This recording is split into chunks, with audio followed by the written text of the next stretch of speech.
think it's going. There we go. Well, I'm starting right now. What I'm trying to do is start getting more local businesses, especially women, together, and let's hear how they're doing things differently, because we're in such a weird, strange, time. Everything's so uncertain. I'm sure there's a ton of fear around keeping your business afloat, right? So my hope is to talk with women who are either doing things differently and have some ideas for that, or I know that you already carry quite a bit of an online space anyway, so you may have some tips around that as well. So I'll start with, my name is Jessica Korff. I own Fleur Photography, and I've also recently launched REfashiond magazine, Success REfashiond magazine for women in business, local magazine highlighting women who are doing big things in the community. So I'm just basically going to let you take it from here and tell us more about you and what you do and what you're doing differently. Yeah, so my name is Tina Marie. If you don't know me already, I call myself a mindset and success coach for multi-passionate entrepreneurs. I kind of help them clear the chaos of everything they need to do and clarify it and build business systems. That way they can start making money consistently. I've really worked with multi-passionate entrepreneurs because I'm one as well. Usually they're like, have their hands in a million things and they feel like they're running in a hamster wheel and not getting a lot done. And so I helped them kind of clear all that out of the way. And so I got started coaching about 4 years ago. I originally had a bookkeeping company with my best friend. And so I thought I was going to go on this track of becoming a CPA. I already had about 14 years of experience in doing accounting, especially in the restaurant industry before that. So I was like, well, I'm really good at this, so this is going to be my career. But something tugged at my heart during working with clients. I had more fun coaching through things, like when we walked over their financial statements and why they're having bottlenecks, why they had such a high turnover rate with their teams, that I decided to branch out and become a coach. So I know a lot about pivoting because I pivoted about 3 times in the whole coaching career. I started off as a business finance coach because that was my background. Then I went more into business strategy. And in about my 3rd year, I was trying to figure out why I wasn't showing up as much on networking, getting clients, and putting myself out there. So I dove in and learned a lot more about money mindset, mindset in general, especially neuro-linguistic programming and hypnotherapy and positive psychology. So now it's this whole brand. This is where we're supposed to be here, is teaching people not only business strategy, but also the mindset in stepping into becoming the boss that we want to be. I like it. Perfect.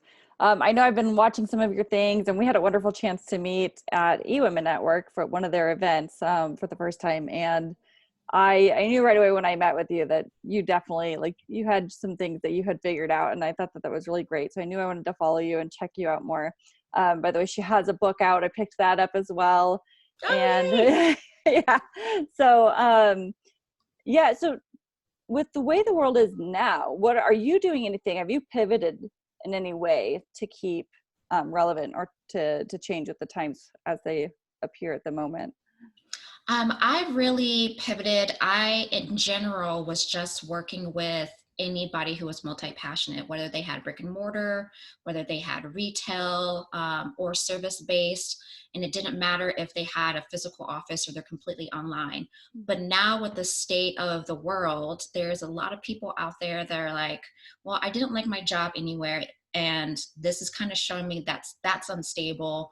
I want to start an online business. So I've kind of started shifting some of my content to people who want to start an online business, or how to get into doing online business, or even pivoting your business to online. It doesn't mean you have to get rid of your brick and mortar, but how to really start shifting into still getting clients, still getting customers online. And that's kind of how I've shifted in general. I'm about half online, half in person, because I do have clients in town and online and around the world. So it was an easy kind of shift for me in that sense. But things are changing now. A lot more people are going to get used to working from home and like that freedom, and knowing that they can have their own business, they'll have that time freedom as well. Yeah, absolutely. I forgot what I was going to say. Um, well, and I was thinking too that with what you were talking about, how I hear all the time about how people went from whatever 9 to 5 job they had, and when the recession hit in 2008, that's when they lost their job. That's when they were like, "This is it. That was time for me to give something else a shot that I really want to do."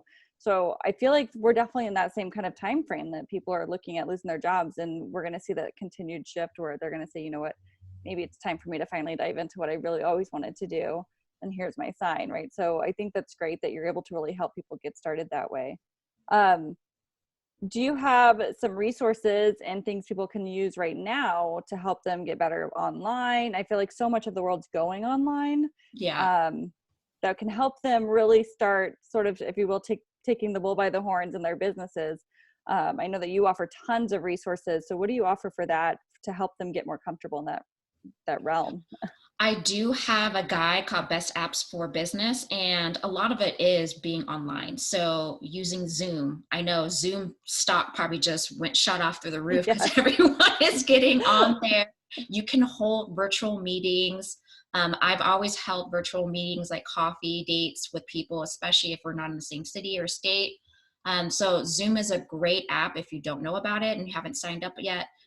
One, just to stay connected. You get to see people face to face, and it's a great way to do meetings. I love Acuity scheduling. It's free, I think, for like one appointment. So you can use that and attach it to your Zoom and just have people sign up, and it syncs to your calendar. So you're never having these back and forth emails like, "Oh, I'm available through Thursday and Friday," waiting to hear email 2 days later. It's like, "Oh, I'm not available for that." You literally can just send someone the link and say, "Hey, check what time you have available and get on my calendar." That way you eliminate a lot of that back and forth, and your calendar is always up to date immediately.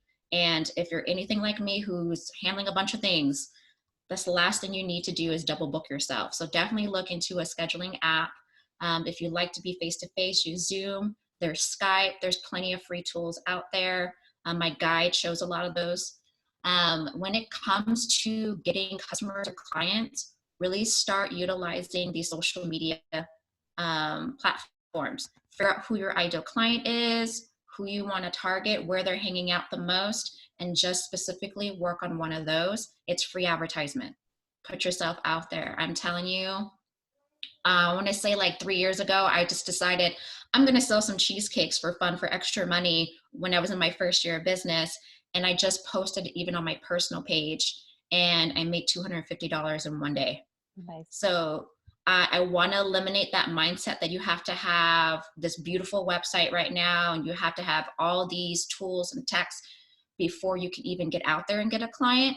Get out there and get that money. And then when you have that money, start building those systems in place. And Facebook page is a free website to start with until you can get someone to build one for you or you have time to build that. But don't stop yourself from getting clients there.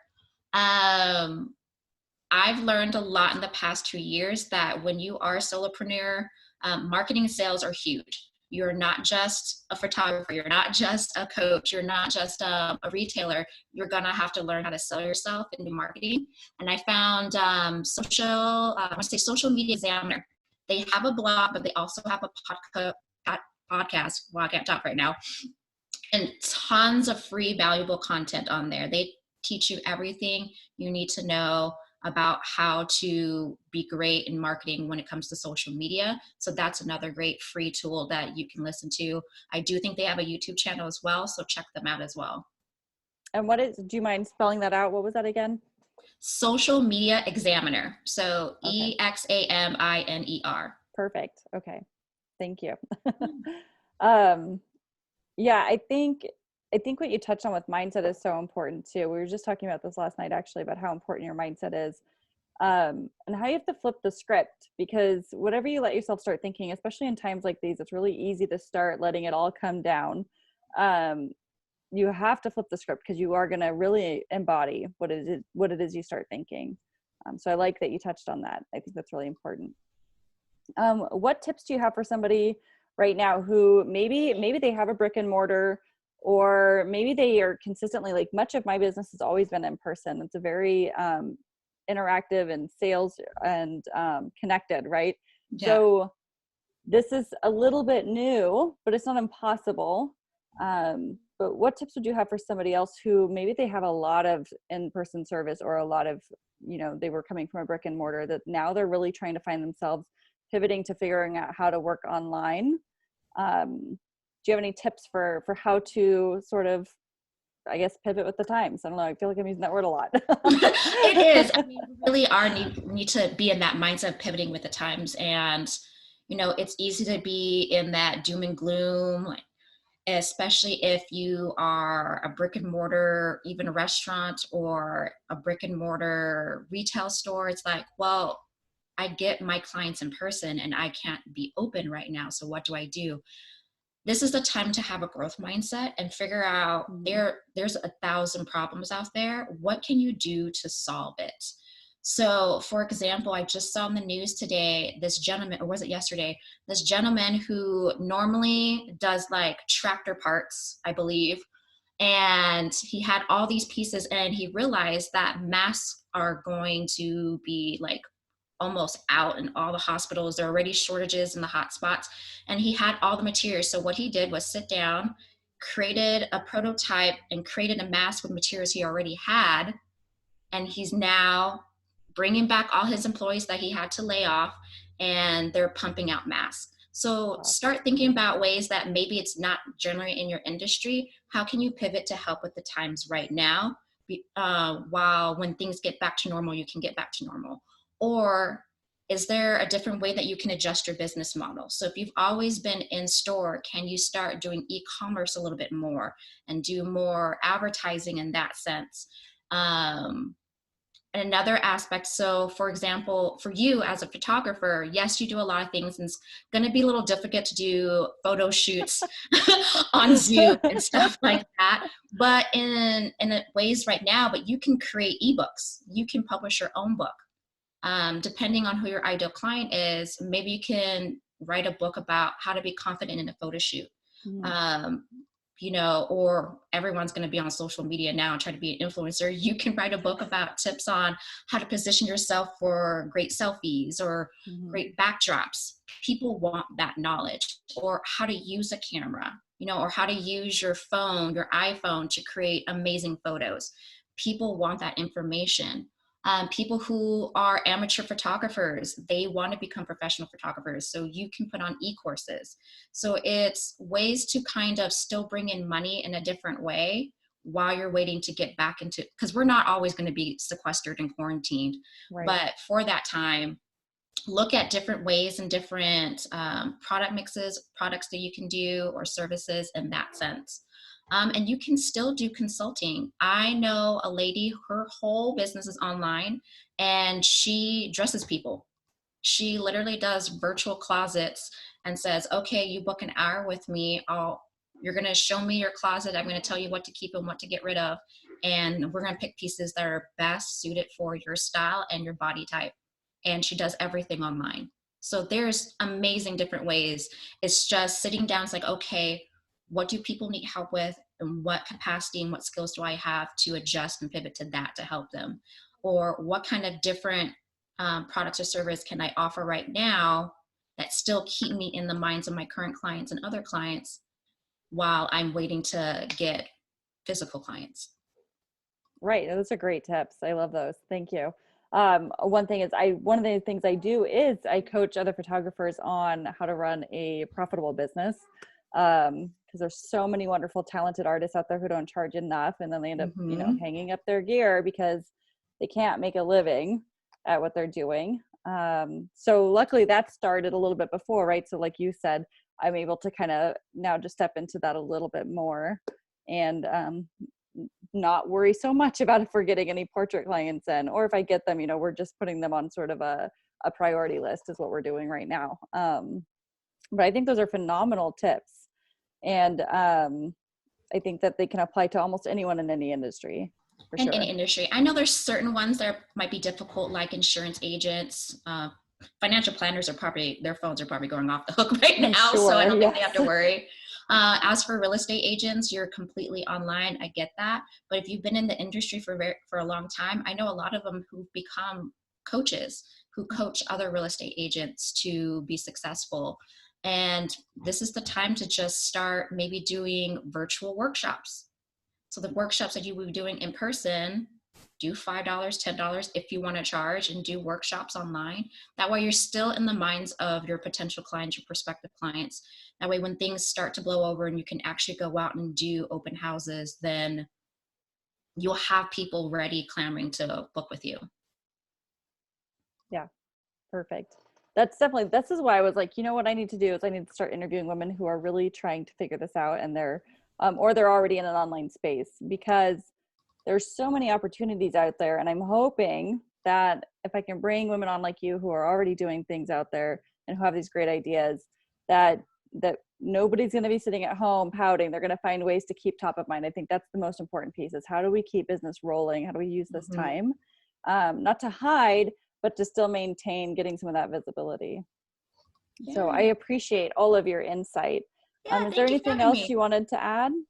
I do want to add, I know sales can be scary for a lot of people. And at this time, a lot of people might be a little afraid to, well, how can I sell something right now when people may not be getting paychecks, may not. Just focus on that you're providing a service, something of value, and money is just energy, another tool in exchange of that value that you're giving. As long as you're not price gouging like some people out there, which I wouldn't think anyone watching this would. But just remember that you're providing a service, you're providing value, and millionaires are made during tough times like this. So you just got to believe in yourself, be confident, and get out there. Yeah, I think that's great information. Thank you. Yeah. Where can people find you if they want to connect more with you, or if they want to see what else you're offering to help them get on a journey now about finding out what they want to do now that they might be leaving a job? Yeah, so my website is profitproject.co, not .com, but .co. I also hang out the most on Instagram and Facebook. You can also find me at Profit Project Co. And right now I have my group coaching program specifically geared to helping people getting online, starting their business and streamlining it, and not starting off as a hobby, but actually working like a business owner. So I can definitely send you that information. Perfect. Thank you so much. And if I remember correctly in your book, you said that you started out sort of in the restaurant world, right? Yeah. Yeah. So I'm sure you totally understand all the fears everyone's going through who's dealing with it. Yeah. But a lot of them are pivoting as well now. So the ones that are going to survive are the ones who are thinking on their feet. Yeah, absolutely. All right. Well, thank you so much for taking some time out of your day today to interview with me and to give out some great information to hopefully help some more people out there who are looking to continue to grow, continue to have visibility, and get creative. Absolutely. Thank you. I feel honored for being on here. And anyone who's watching who had any aha moments, tag me. Tell me what you decided, what you're working on. I would love to hear. Perfect. All right. Have a great rest of your day, and I will talk to you again another time.